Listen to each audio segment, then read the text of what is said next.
Good evening everybody, welcome to this meeting of the Planning Committee of Tamworth Borough Council. It's the September meeting. For those that don't know, I'm Councillor John Chesworth, chairing the meeting this evening. So that everyone's aware, the meeting is being recorded and live streamed on the internet. We'll move to the agenda straight away. Apologies for absence. I have apologies from Councillor John Wade. Are there any other apologies, please?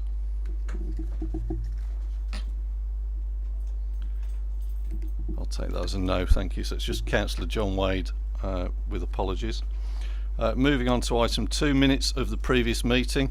Hopefully everybody's had a chance to look at the minutes of the meeting. Has anybody got any comments on those minutes? No. Can I have someone to move them? Councillor Goodall, please. To move. Thank you. We've got a seconder. Councillor Gretrix, thank you. Unless I hear to the contrary, I'll take those as moved, and I'll sign them off. Let's give everyone a moment. Okay, I'm happy to sign those off. Item 3, declarations of interest. Are there any declarations of interest to announce? Councillor Box. Can you use your microphone, please, Councillor Box? There's an application for number 9 Clifford Close, which I live close by. So that's not on tonight's agenda. Isn't it? Oh, beg your pardon. It's on the list of sheets I've got. That's fine. We'll wait till another time. Thanks, Councillor Box. If there are no other declarations of interest, we'll move to item 4. That's the applications for consideration. On the agenda that you have, there's 2 applications listed. In actual fact, tonight we're only going to hear 1 application. That is item 4A on the agenda, and I'll hand over to Sally Price to go through the applications. Thank you. Thank you, Chair. Okay, the application that we've got, initially we were going to have 2 applications for the Redrow site on the golf course. We now only have 1 of those, so it's a reserve matters application, which is application 0012/2019, and it's for the construction of 215 dwellings. It's actually known as phase 4A and B, just to confuse you a little bit, because it's item 4A as well. This application, or this proposal, was reduced initially from 219 dwellings, so it's down to 215 now, due to various negotiations regarding the layout of the application of the site. If we go to the next slide, please, Jodie. I don't know if you can see that very well. You didn't have this in your presentation pack, I don't think, but basically that indicates the layout, the whole of the golf course application site, the outline application site, which was approved back in January 2016 for up to 1,100 dwellings. Now, if you see on the slide on the left, there's a number of sort of separate parcels, most of which have actually been approved under various reserve matters applications. It also includes the nature reserve at the top, and if you look on the coloured plan to the right, you can see the green areas. That's the community woodland area, and the nature reserve again at the top on there, and there's also the local centre area, so that's included on there. What we're looking at now is, if you go down towards the bottom of, not the very bottom of the page, which is like a little triangle at the bottom, but just above that, it's phase 4A and B. You can't see it very well, I'm afraid, but if we can perhaps go to the next slide and look at a layout, that orientates you slightly better. So this is the area that we're looking at now. And if you go down again a bit further, please. And again. There should be one with the layout on, which I think you did. Yes, this one. Apologies, it's half in colour and half not, but this is phase 4A and B. So altogether, 215 dwellings are proposed here. You can see it links at the top, it links to a previously approved phase. It's got like a semicircular road, which is mainly detached houses. Coming down through the site, there are some smaller areas of smaller dwellings, some terraced and some semi-detached dwellings, and then to the right, which is actually phase 4B, I think they call it, there's a number of smaller dwellings on there, and also at the top and the bottom of that part there's also some blocks of apartments which are 3-storey. If we go to the next slide, please, Jodie. Yeah, that just gives you an indication of some of the types of elevations. So I'll just run through the main issues on the report. As I say, it's reserve matters, so it's all been approved in outline previously. So this is down to the detail really of the layout of the dwellings. There's a Section 106 agreement in place with the outline, which covers all the issues such as community woodland, the nature reserve, leisure contributions, public open space contributions, education contributions, and transfer of land for a new school and a local centre. So that's all dealt with sort of separately via the Section 106. So this is the penultimate phase. So this is 4A and B, and the final phase, which will come to you at a future committee, is phase 4C. So in this one, we've got, as I say, 215 houses, of which 170 are private houses and 45 are affordable dwellings, which means that gives us 21% of affordable dwellings on this scheme, and that is in compliance with your Policy Hg5. That requires 20%, so we're actually slightly over on this one. In terms of density, Policy Hg5, the density on this site is 25.6 dwellings per hectare, which is slightly below the requirement overall for 30 to 40 dwellings, but there are mitigating circumstances on this part of the site where there's fairways, there's a number of constraints, there's the power line that runs along the side of the site as well, so that's why the density here is a little lower. And then in terms of mix of dwellings, in the report you've got some figures regarding the numbers of 1 beds, 2 beds, 3 beds and 4+ beds, or 4 or 5 beds, and again this more or less meets the requirements on that. There are slight variations, but the slight variations on other phases as well, so as long as they meet up effectively at the end, then that's acceptable. In terms of the layout, we can maybe go back to the previous slide, Jodie. Yeah, that one. Yeah, we've had a number of minor alterations to the layout. One being reducing some of the prominent garages. Had some garages sort of in the front of dwellings. We've got those reduced back, so they're not too far in front of other properties. There's also been several issues with the Staffordshire County Council highways regarding visibility splays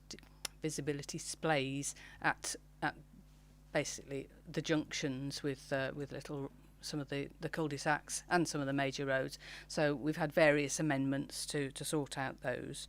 I'll come on to the conditions regarding those in a second. Regarding the scale and appearance generally, if we go back to the elevations, perhaps they are, as you know probably from the Redrow scheme that they've got so far, they're generally sort of 1930s influenced designs, sort of arts and crafts style, and the styles here reflect that, again with a number of different house types throughout the development, and altogether a very sort of pleasant setting with a mix of different styles of houses, a mix of different materials, so it all complements with the existing ones that have already been built. As I say, mainly 2-storey houses and then the 3-storey flats that you can see there. Other issues are regarding the landscape. So we've got the community woodland adjacent to this site, and we have been working closely with Redrow and with the landscape architects or the landscape consultant to indicate what planting should go on the community woodland and how it relates to the edge of this development. The last thing I wanted to mention was drainage.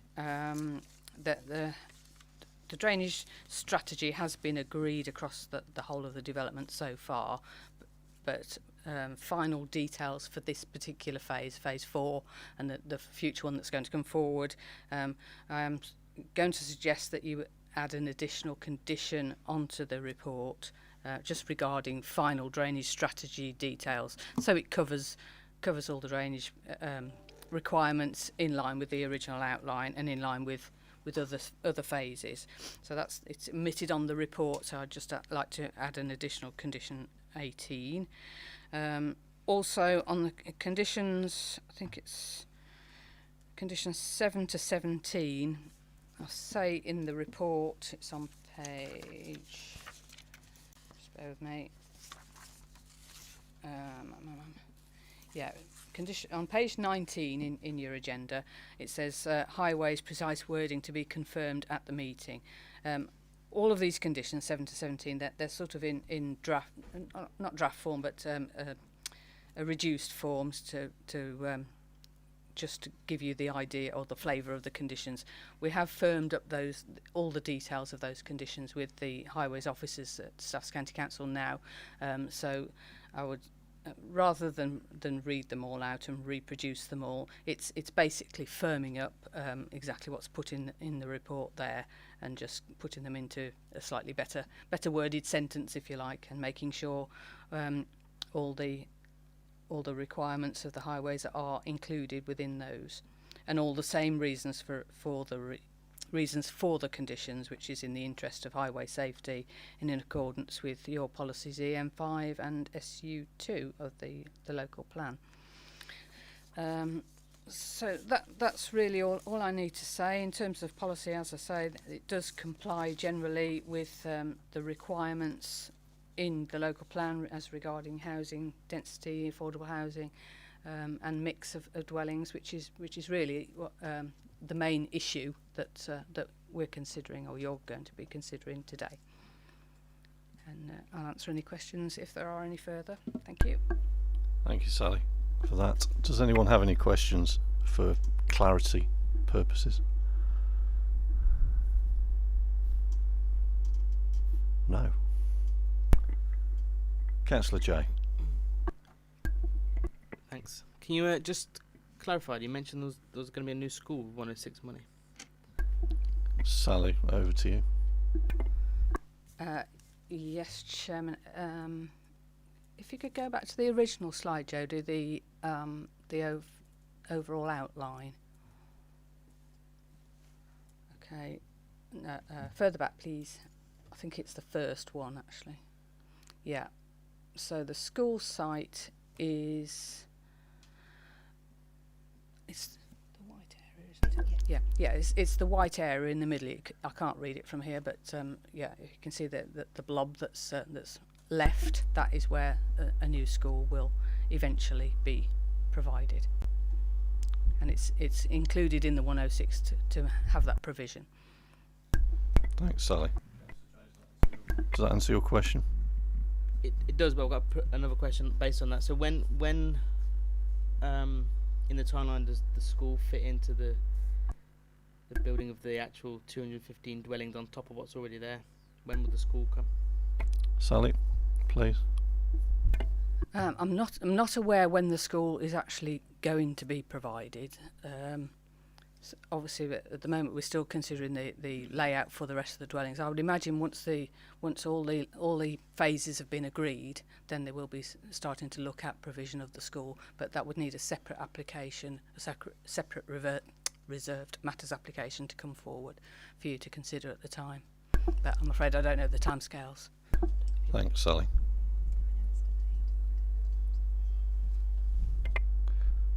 Okay, Councillor J. Yeah, I think for now, I was just curious as to how long they had, so we don't end up having this whole new extra estate and the school takes them 10 years after. Is that, is it written in any regulation or anything that's X amount of time after? Because schools are already packed, it's hard to get in schools as it is. I think if it helps, the development in Anchor Valley that's just gone up is almost finished building, and the school's open now. So I think it will hopefully work along the same lines, if that helps. Any further questions? Okay, we'll move to Councillor Harper. Thank you, Chair. Just that one of the things that when I was looking through the report, there seemed to be an awful lot of mention of retaining features from the former golf course, the mature trees and so forth, and landscape features. I thought that was a breath of fresh air, to be honest, because this is the first time I've actually looked at the reports and spotted what's going on. I've been up to the site and had a look around, and to be honest, I couldn't see an awful lot of retained landscape features. It was just bricks and bricks and bricks everywhere. The density, to me, looked incredible. It has been the policy of Tamworth Borough Council over many, many years to promote quantity, sometimes over quality. The quality of the houses themselves. Councillor Harper, sorry, have you got a question, or are we moving to debate now? No. I'm asking about the landscape features. The quality of the houses is actually rather good, I think. But I want to know, are we actually going to be looking at ensuring that the landscape features that are mentioned in the report are in fact retained and not built over? Thanks, Councillor Harper. My understanding is that there's a community woodland going in there if it hasn't already, and I'll let Sally answer, but I believe the vast majority of features are being kept as promised, but I'll let Sally answer that. Yes, Chair. Again, if you want to go back to the previous slide, please, Jodie. That's enough. Actually, the community woodland, as we said, is on the left of this picture, effectively. No, the other side, on the left, that side. Which there is a detail, or there are plans being drawn up with landscape architects of all the details of how that's going to actually work. So that's part of the master plan that's being worked on now. That's the primary area, is community woodland, quite a large area. If we perhaps go to the original slide at the beginning, again, yes, the master plan, and you can see there is a fair amount of green across the whole of the development. Much of the trees are being retained around the boundaries of the site, but there are various areas of open space within it as well. And then there's the local nature reserve at the top, so they are concentrated in one or two areas, but essentially retaining what there was of the sort of woodland areas and tree areas. The other features that probably are appearing in the report is some of the bunds, so that the levels on the site, across the site, do vary quite a lot, because obviously there's previous fairways that have been there, and so that's retained where it can be as well. Does that? Thank you, Sally. I think that confirms what I thought, certainly, that the majority of the trees are around the boundary. So, for example, around the back of Carnoustie and those areas. Anna, did you want to add something? I just wanted to add that the community woodland, which, as Sally was pointing out, is just to the left of this particular phase of the golf course. So it is heavily bunded, and those will remain in place. It's got a lot of mature trees associated with it, but Section 106 money secured through the outline application secured quite significant monies to enhance this area greatly. and create a varied sort of range of habitats that will extend along, as you can see, that green wedge as it extends down that left-hand side, which is actually quite a large, it perhaps doesn't, it's deceptively perhaps small on that, but it's actually a very large site. And that's the focus of officers' attention at the moment. And I think we're about to engage a tendering process for that landscape architect work to support the delivery of that community woodland, and it's certainly a priority at this point to bring it forwards as quickly as possible so that the new residents can make the most of that particular asset. Thanks, Anna. Thank you, Chair. Thank you. That's quite useful information, to be honest. Thank you. Councillor Harper, does that answer your question around trees in particular? Thank you, Chair. Yes, the only point I was trying to make was that the development does follow exactly what we see here, because we do see a lot of greenery here. I'm just trying to point out the fact that these have got to be looked at and protected at all costs. Thank you, Chair. Thanks, Councillor Harper. Councillor Brindley? Thank you, Chair. Just a quick question. I was wondering why Section 106 monies were being used for this development of the green spaces rather than the developer paying for those. Thanks, Councillor Brindley. Sally, do you want? Oh, Anna wants to take that one. The Section 106 money was secured at the outline stage and is from the developer, so it comes to us as a council and we spend it in accordance with the legal agreement on what's specified, and in this case it would be the community woodland. Thank you. Councillor Brindley, is that okay? Yes, that's great. Thank you, Anna. Do we know what amount that was that the developer contributed? I want to say... Do you want to let us know in writing? I can do, because there were two Rather than guess. There were two elements. There's the community woodland, which involves both the creation and maintenance of the community woodland. There's also the provision of a cycle track as well. I think I know what it is, but I will respond in writing just to make sure it's accurate. Yeah, I think that's probably safest. I agree. Thanks, Anna. Is that okay? Yes, that's fantastic. Thank you, Anna. Have we got any further questions before we move to debate? Right, I see no more hands, so we will move to debate. Does anyone want to start us off?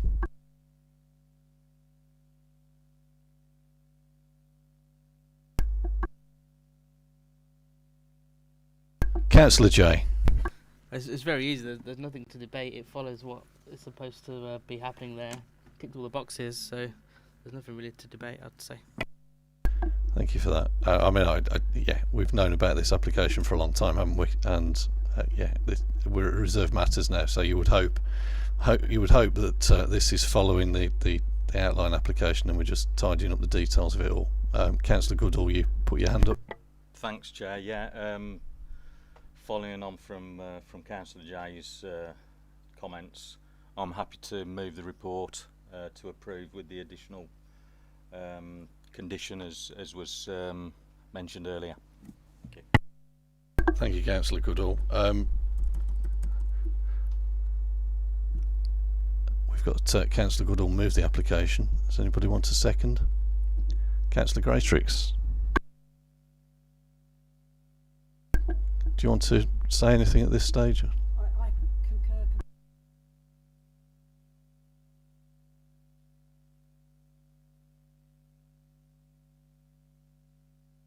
Thank you. Have we got any further comment, or anybody want to contribute to the debate? Councillor Harper. Thank you, Chair. The only point that I would make is that the density of housing in this this particular development is quite heavy, and presumably when we're building these estates, we put the maximum allowed into them so that we can get the most properties built. Understand that we need houses, but we also need living space, and when you cram people together, it's not necessarily good for the environment or for them. So I would suggest that in future, whenever we discuss the creation of such estates, we look at reducing the density so that people have got a bit more space to live. Thank you, Chair. Thanks, Councillor Harper. I don't see any more hands at this stage, and we've got the application has been moved and seconded. So we'll move to the vote, please. All those in favour of the application, please show.